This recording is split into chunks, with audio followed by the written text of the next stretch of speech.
Vous êtes en direct sur Public Sénat. Voici les titres de l'actualité de ce vendredi 2 décembre 2011. Bonsoir à tous. Berlin après Toulon. Angela Merkel répond à Nicolas Sarkozy. Paris et Berlin ont du mal à accorder leur violon sur les solutions adoptées pour résoudre la crise. Une nouvelle rencontre lundi entre les deux responsables européens sera déterminante. Le Sénat qui s'attelle au crédit affecté à l'immigration, passe d'armes cet après-midi entre le ministre de l'Intérieur Claude Guéant et la majorité socialiste. Delphine Girard sera avec nous pour commenter la semaine sénatoriale qui s'achève. Et puis l'Alsace qui peut-être en 2014 sera dotée d'une collectivité territoriale unique. Un vote en ce sens a eu lieu hier à Colmar sous la présidence de Philippe Richert. Le ministre chargé des collectivités territoriales sera avec nous en duplex de Strasbourg. Germanophobie, au-delà des débats qui, vous le savez, enflamment l'Europe, c'est ce mot qui aujourd'hui a brusquement envahi le débat politique français. Ce soir, Alain Juppé dénonce ceux, je le cite, qui prennent le risque de ressusciter en France les vieux démons de la germanophobie. Dans le viseur du chef du Quai d'Orsay, le socialiste Arnaud Montebourg, qui, après le discours de Nicolas Sarkozy, fustigeait la politique à la Bismarck de l'Allemagne. Il y a quelques jours déjà, Jean-Marie Le Guen comparait le chef de l'État à Édouard Daladier, signataire, vous le savez, des accords de Munich. Au Sénat, Bruno Le Maire, comme les sénateurs, réagissent eux aussi à l'avenir de ce couple franco-allemand. Elisa Bertholomé. Un faux débat, c'est ainsi que la droite qualifie le prétendu sentiment de germanophobie en France. Au contraire, au gouvernement, on insiste sur les bonnes relations franco-allemandes et la nécessité d'un partenariat fort entre les deux pays. Il y a quelques responsables politiques qui s'égarent à critiquer les Allemands comme ils le font et à critiquer la chancelière comme ils le font. Je crois que tout le monde a compris, comme l'a dit le président de la République hier, que l'intérêt de la France, c'est de se rapprocher de l'Allemagne et l'Allemagne de se rapprocher de la France pour construire une Europe plus forte. Réaction tout aussi mesurée au centre.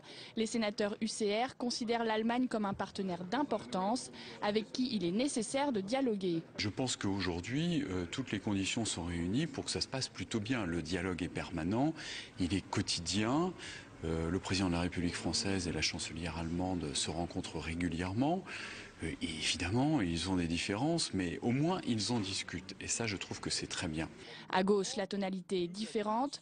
La majorité sénatoriale craint que la France ne s'efface trop devant l'Allemagne. Je pense que le couple franco-allemand doit être un élément moteur d'avancer des problèmes en Europe. Et je pense qu'on n'a pas à être, si vous me permettez l'expression, à la remorque de l'Allemagne. Le PS est lui plus réservé. Cet après-midi, François Hollande a conseillé la prudence aux socialistes. La gauche ne doit pas ranimer des relents anti-allemands, a déclaré le candidat à la présidentielle. Et oui, c'est ce que disait Pierre Moscovici, le directeur de campagne de François Hollande, qui a remis donc les pendules à l'heure, là en disant que la gauche ne devait pas ranimer ces relents anti-allemands. Lundi, le candidat socialiste se rendra au congrès du SPD à Berlin. Alors, sur le fond du dossier européen, on attendait ce matin l'intervention, bien sûr, d'Angela Merkel, comme un écho au discours de Toulon d'hier soir. La chancelière allemande est restée ferme sur ses positions, même si elle admet que l'union budgétaire est sur le point de se réaliser. Bref, les divergences demeurent entre Paris et Berlin. Mounir Soussi.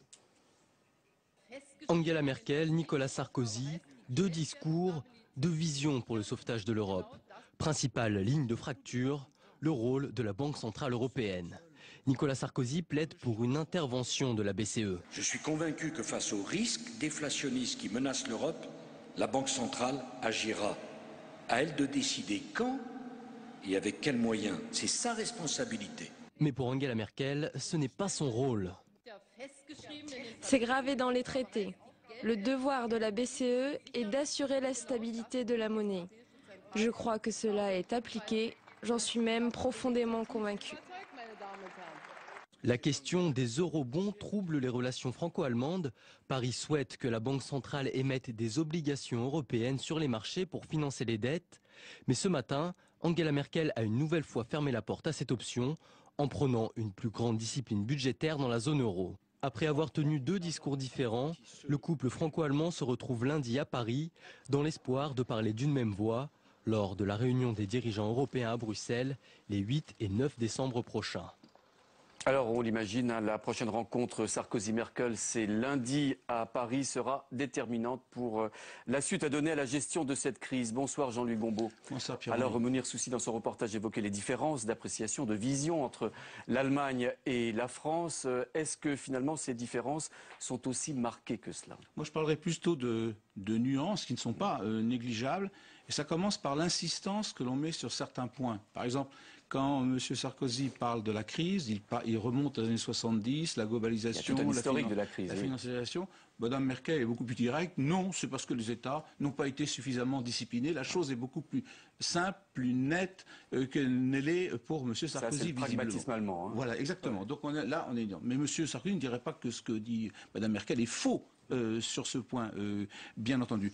Tout l'axe de l'intervention de Mme Merkel est fondé sur l'idée qu'il faut un nouveau traité. Ça vient simplement en conclusion du discours de M. Sarkozy, et la chancelière est plus précise. Elle parle bien d'une union budgétaire. Là-dessus, par exemple, M. Sarkozy ne parle pas véritablement d'une union budgétaire. Tous les deux vont parler de discipline, de surveillance, ils vont parler de sanctions, et puis on arrive à une autre nuance. Par exemple, quand Mme Merkel va dire qu'est-ce qui va appliquer les sanctions, elle est sur l'idée que ce soit la Commission européenne, que ne cite pas M.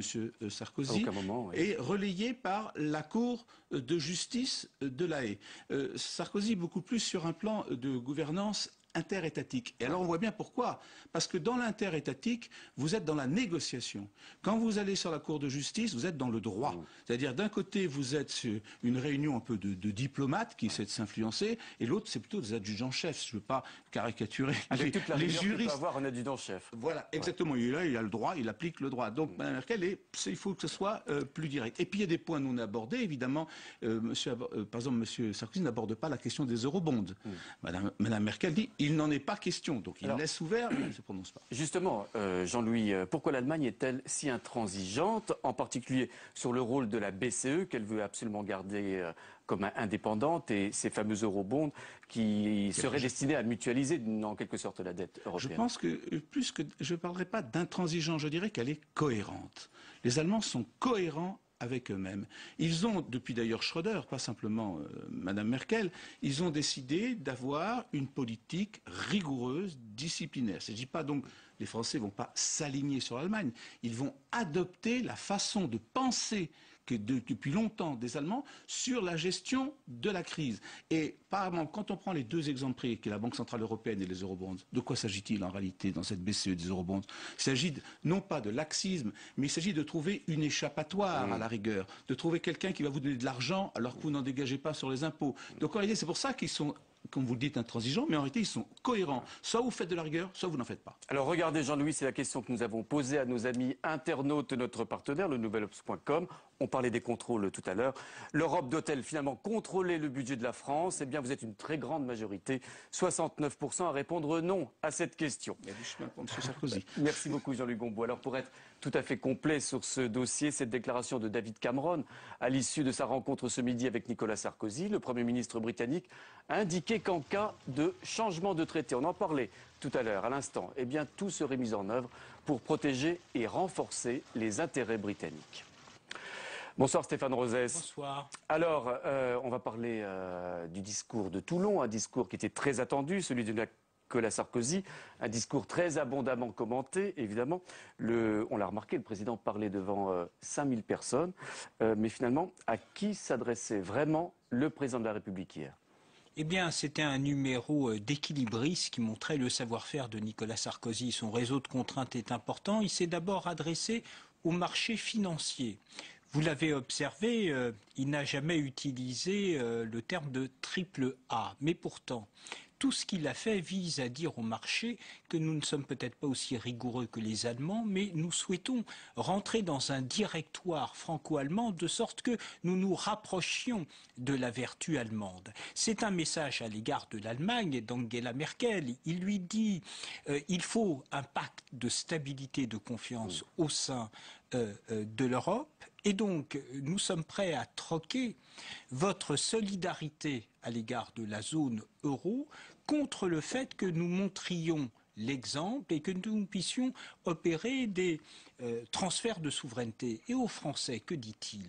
avec une focale large. Il dit nous sommes dans un monde périlleux. Finalement, pour avoir un destin, nous devons choisir entre périr à plus ou moins long terme ou bien accepter une nouvelle équation européenne qui vous attend déçu, qui est l'Europe intergouvernementale en collant à l'Allemagne avec justement ces fameux transferts de souveraineté. Alors justement, ces transferts de souveraineté, souvent d'ailleurs synonymes d'abandon de souveraineté, on sait bien, vous l'avez précisé, que le président préfère des négociations d'État à État sur ces questions, mais c'est bien là que le bas blesse, parce que la question, c'est une question, j'allais dire, brutale et un point dur dans la politique française. Il y a les pour, il y a les contre. Oui, et puis l'imaginaire français, c'est qu'on veut bien des transferts de souveraineté si l'Europe et la France en grand. La phrase de François Mitterrand, la France est notre patrie, l'Europe est notre avenir. Or, ces dernières années, avec le non au traité constitutionnel européen, pour les Français, l'Europe n'est pas la France en grand. C'est pas une puissance politique, économique et sociale. C'est le relais de la globalisation chez nous. De sorte que tout transfert de souveraineté apparaît dans la période actuelle plutôt comme des abandons de souveraineté. Alors là, il nous dit l'Europe a déçu, j'en suis d'accord. Donc, collons à l'Allemagne, de sorte que la symbolique de la nation demeure, mais c'est un transfert de souveraineté sur les politiques budgétaires, demeure l'imaginaire des frontières, la question de l'immigration. Il n'est pas certain que le pays y consente. Et il ne faut pas oublier que les Français ont rejeté le référendum constitutionnel de l'Europe en 2005. Oui, absolument, parce que finalement, l'Europe élargie après Bolkestein, c'était l'idée d'une dilution de l'Europe des fondateurs. La force du couple franco-allemand, c'est qu'on semble renouer avec l'Europe des fondateurs, mais en même temps dans une contrainte telle que l'Allemagne apparaît comme rigoureuse et, je dirais, allant de concert avec les marchés financiers qui posent problème au pays. Voilà une Allemagne cohérente, comme disait Jean-Louis Gombault tout à l'heure. Merci, messieurs, à la semaine prochaine. La crise, vous le savez, désormais omniprésente et elle n'est pas sans conséquence sur le monde du travail. Aujourd'hui, au Sénat, de nombreux spécialistes réfléchissaient sur les effets de la dégradation des conditions de travail, de l'austérité. Soigner le travail, un colloque à l'initiative de l'ancien sénateur Jacques Ralit qui relève l'engrenage pervers. Crise, travail, on l'écoute. On ne respire plus au travail. Et quand on ne respire plus au travail, contrairement à la connaissance ordinaire, on ne respire plus dans le temps libre et ni pendant la retraite. Il y a une hypothèque sur l'humain du travailleur, qu'il soit OS ou cadre, qui continue. C'est ça qu'il faut reconquérir. Tout autre chose, c'est une petite révolution qui est en marche en Alsace, une révolution territoriale, un peu dans l'esprit de la réforme voulue par Nicolas Sarkozy. Un conseil d'Alsace devrait à l'horizon 2014 remplacer les deux conseils généraux du Bas et du Haut-Rhin et la région Alsace. Les élus alsaciens ont voté hier le principe de cette réforme sans précédent. Bérangère Dinglas. C'est avec une chanson en alsacien que cet élu célèbre ce jour historique. Réuni pour la première fois, le Congrès a voté à 101 voix pour, sur 122, la mise en place d'un conseil d'Alsace.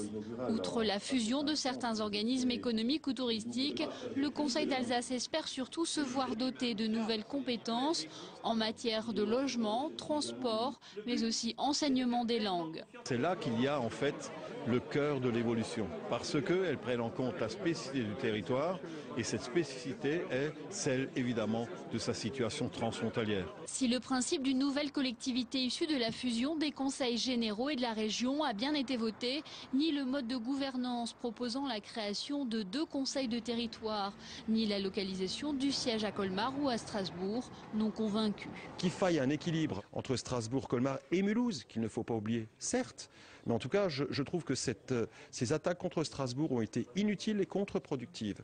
Pour moi, c'est un des sujets qui doit être discuté, mais il est clair que la capitale régionale, que la capitale de l'Alsace, c'est Strasbourg. Il reste de nombreux points sur lesquels les élus doivent se mettre d'accord avant de soumettre un texte aux Alsaciens. Un référendum est en effet prévu d'ici 1 an. Pour l'instant, les habitants y semblent plutôt favorables. C'est important de se réunifier pour faire une région plus puissante. L'Alsace, elle va gagner en autonomie si c'est bien géré. Parce qu'il faudra construire un nouveau palace à Colmar alors. Moi je pense pas que ce soit une bonne chose au final d'unifier comme ça parce que je pense que chaque entité a besoin d'exister par soi-même. Quand on fusionne les choses, ça coûte toujours moins cher. De toute façon, on est alsacien, on n'est pas orinois ou barinois. Si on travaille ensemble, on peut créer quelque chose, on peut avancer. Il faut voir si ça se fait, hein. C'est pas sûr. Hein. Si l'UMP régional a réussi à rallier une majorité autour du projet, les élections de 2012 et une éventuelle arrivée au pouvoir de la gauche, très critique vis-à-vis de la réforme territoriale de 2010, pourraient sensiblement changer la donne. En duplex de Strasbourg, bonsoir Philippe Richert, vous êtes le ministre chargé des collectivités territoriales et le président de la région Alsace. En 2014 donc, il y aura un Conseil d'Alsace, une entité unique qui fondera les deux départements alsaciens et la région. Alors pourquoi Philippe Richert avoir initié un tel regroupement? Alors d'abord, permettez-moi de saluer tous les téléspectateurs de Public Sénat. Oui, alors merci. nous avons engagé les réflexions et j'ai participé à ce travail depuis de nombreuses années. Quand on regarde aujourd'hui nos collectivités en France, notamment en comparaison avec ce qui se passe dans d'autres régions d'Europe, nous voyons d'abord que l'État garde de très nombreuses et fortes prérogatives.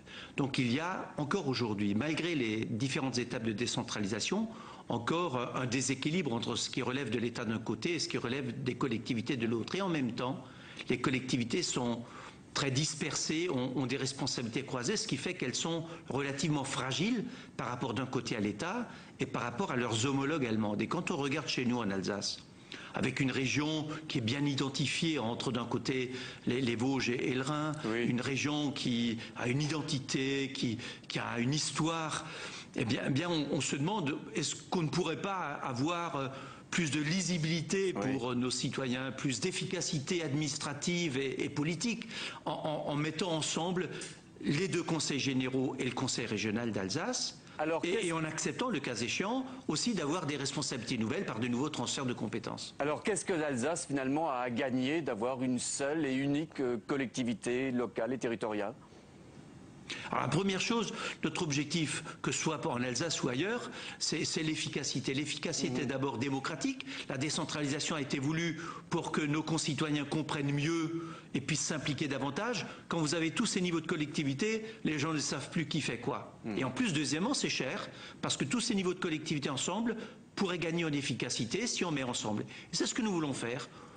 Éviter les doublons, éviter la multiplication des strates. Et ceci, par exemple, chez nous, aujourd'hui, se traduit dans le domaine de l'économie par une direction de l'économie pour le Haut-Rhin, une direction de l'économie pour le Bas-Rhin, une direction de l'économie pour la région, mais en même temps des outils de développement pour le Haut-Rhin, pour le Bas-Rhin et pour l'Alsace. 6 directions, 6 directeurs, on pourrait simplifier. Si on en avait un ou deux, ça suffirait. Il suffit de regarder de l'autre côté de la frontière chez nous, de l'autre côté du Rhin, on voit comment sont organisés les Allemands. Si vous prenez pour toute la France, le budget de toutes les régions ensemble, c'est 28 à 29 milliards. Le budget du Land de Bade-Wurtemberg seul, c'est 35 milliards. Il ne faut pas s'étonner que dans l'efficacité, on ne soit pas tout à fait au rendez-vous. Donc pour vous, ce regroupement territorial va entraîner des économies de gestion, des économies financières?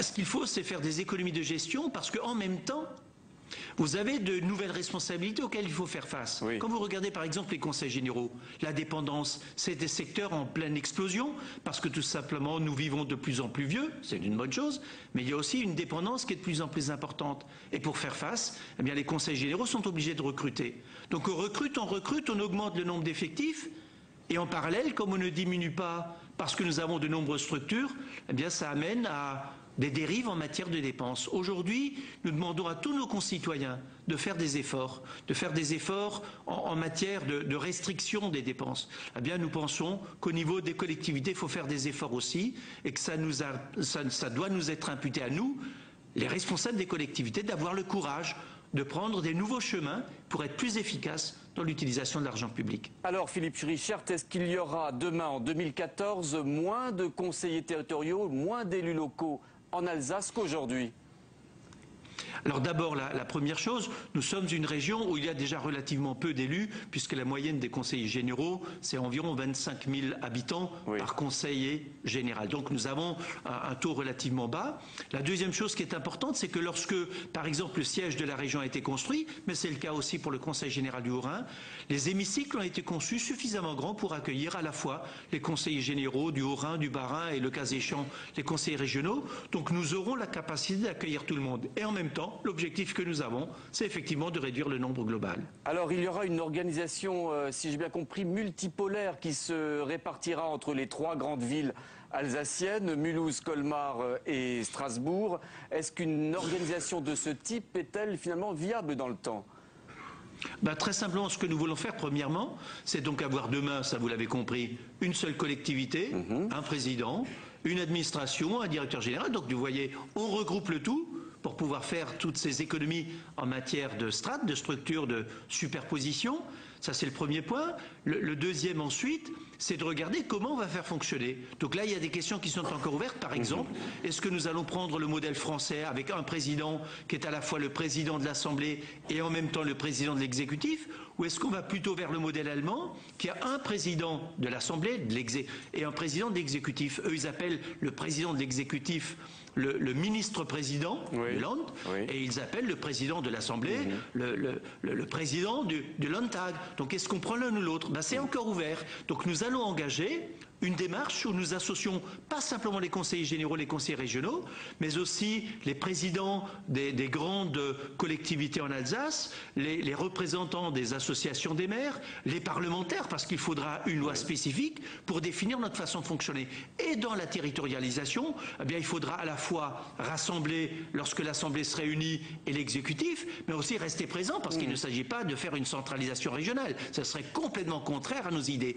Donc rester proche du terrain et nous organiser pour être tout simplement plus efficaces. Alors est-ce que tout au niveau de l'exécutif doit être à Strasbourg ou à Colmar? Eh bien jusqu'à aujourd'hui, il y a des responsabilités qui se trouvent à Strasbourg et d'autres à Colmar.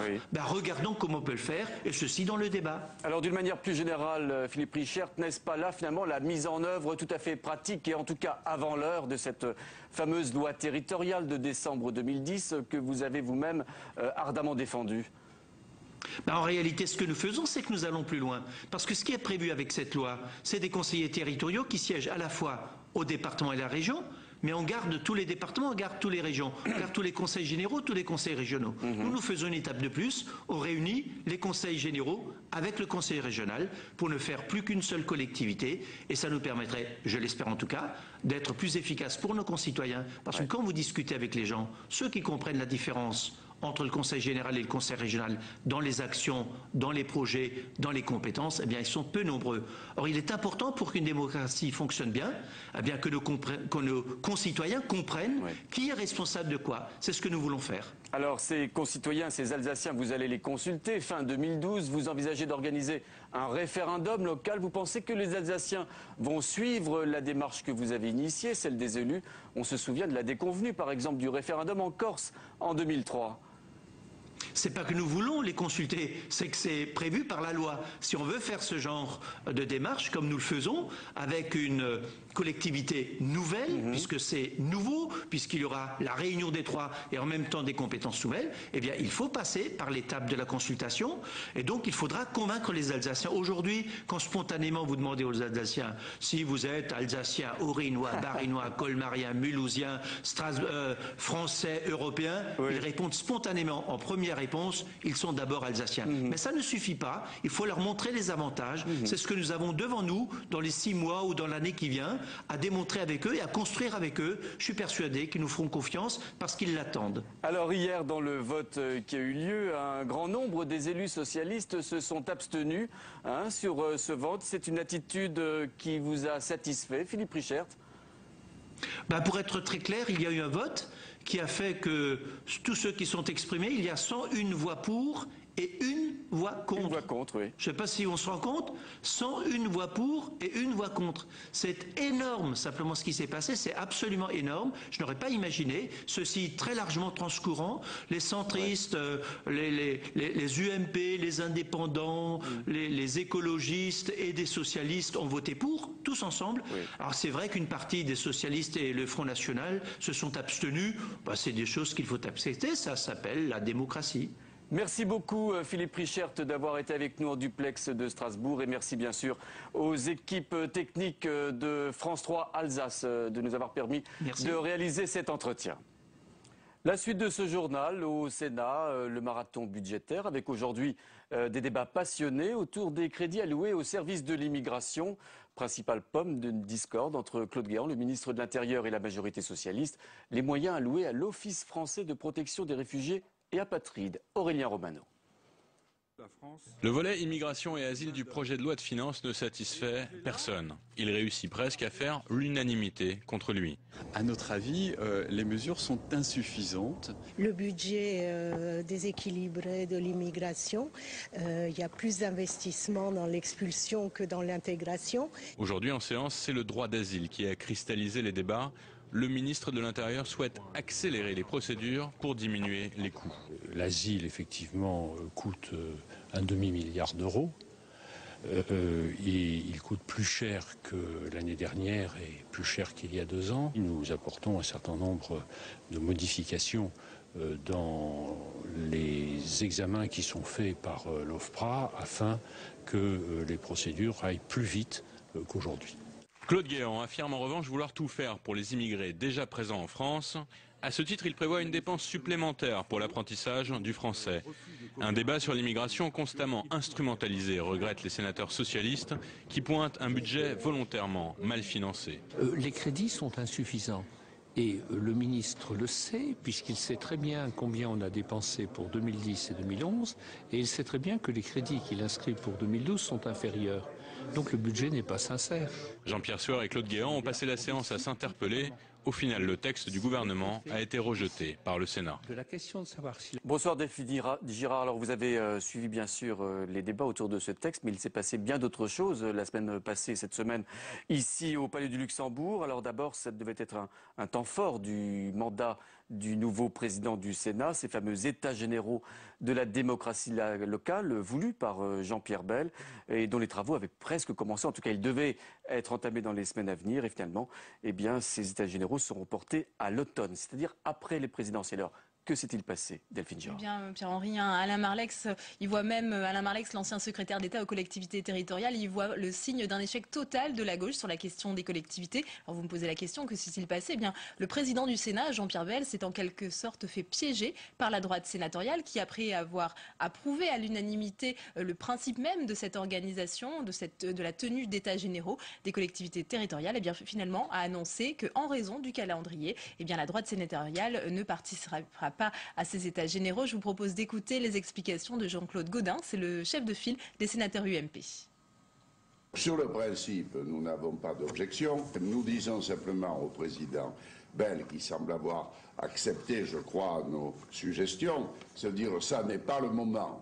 Nous entrons en campagne électorale, ça n'est pas le moment d'aller faire des tournées en province dans une période pré-électorale.